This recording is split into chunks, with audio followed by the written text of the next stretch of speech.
పోలవరం ప్రాజెక్టుకి సంబంధించి ప్లస్ 45.72 అంటే ఫుల్ రిజర్వాయర్ లెవెల్ ఏదైతే ఉందో ఆ యొక్క 45.72 ఫుల్ రిజర్వాయర్ లెవెల్కే పోలవరం ప్రాజెక్టు ఈ రోజు కాదు అధ్యక్ష, ఆ రోజు చెన్నారెడ్డి గారు శంకుస్థాపన చేసిన దగ్గర నుండి మరి ఏదైతే రాజశేఖర్ దగ్గర నుంచి చంద్రబాబు నాయుడు గారి దగ్గర నుండి ఎంతమంది ముఖ్యమంత్రులు మారినా ఎన్ని ప్రభుత్వాలు మారినా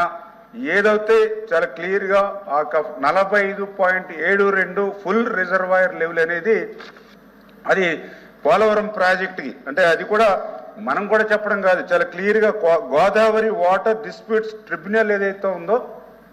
వాళ్ళు కూడా 150 FRLకి వాళ్ళు కూడా ఆమోదించడం జరిగింది అధ్యక్ష. దాని ప్రకారమే ఆ రోజు ఉన్నటువంటి తెలుగుదేశం ప్రభుత్వం కూడా ఆ 45.72 ఫుల్ రిజర్వాయర్ లెవెల్కే ఆ రోజు ఎస్టిమేషన్స్ కూడా